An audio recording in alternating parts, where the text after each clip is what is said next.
Magandang umaga po para sa ating lahat. Narito ang ating weather update for Tuesday, April 15, 2025.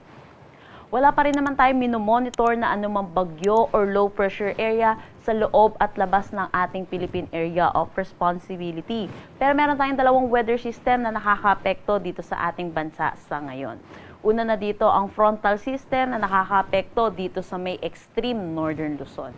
Samantala, meron din tayong easterlies or yung mainit at malinsangan na hangin na nanggagaling sa dagat Pasipiko na umiiral dito sa malaking bahagi ng ating bansa.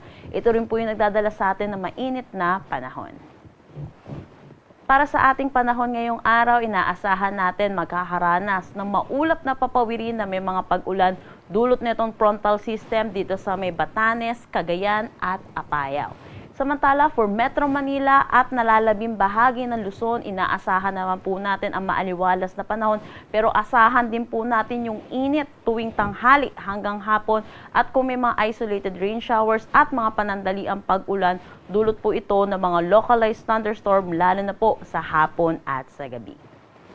Agwat ng temperatura for Metro Manila 27 to 35 degrees Celsius, Lawag 25 to 32 degrees Celsius. For Tagagaraw, asahan natin yung 25 to 34 degrees Celsius, Baguio 18 to 25 degrees Celsius. For Tagaytay, 24 to 33 degrees Celsius at Legazpi 24 to 32 degrees Celsius. Para naman sa magiging panahon dito po sa Palawan, Visayas at Mindanao, inaasahan po natin may mga pag-ulan pa rin po tayo may tatala dito sa may Zamboanga Peninsula, Basilan, Sulu at Tawi-Tawi, dulot ito ng pag-iral ng easterlies. Samantala, para naman dito sa Palawan, Visayas at nalalabing bahagi ng Mindanao, inaasahan po natin magiging maaliwalas din ang panahon pero asahan din po natin yung magiging mainit at maalinsangan po yung tanghali hanggang hapon at may mataas na tsansa ng mga localized thunderstorm lalo na sa hapon at sa gabi. Agwat ng temperatura for Calayan Islands at Puerto Princesa, 26 to 34 degrees Celsius, Iloilo, 23 to 32 degrees Celsius, Tacloban, 25 to 32 degrees Celsius. For Cebu, 26 to 32 degrees Celsius, Cagayan de Oro, 26 to 32 degrees Celsius, Zamboanga at Davao, 25 to 33 degrees Celsius.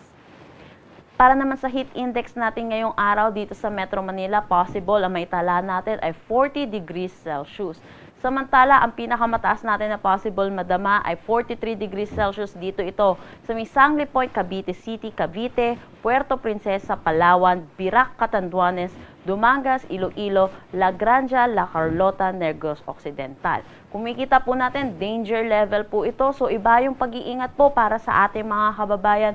Dulot po nitong init ng panahon. Stay indoors po, lalo na po sa tanghali hanggang hapon at uminom po ng maraming tubig. Wala rin tayo nakataas na anumang gale warning sa anumang seaboards ng ating bansa. Ang sunrise mamaya ay 5:43 a.m. at ang sunset mamaya ay 6:10 p.m.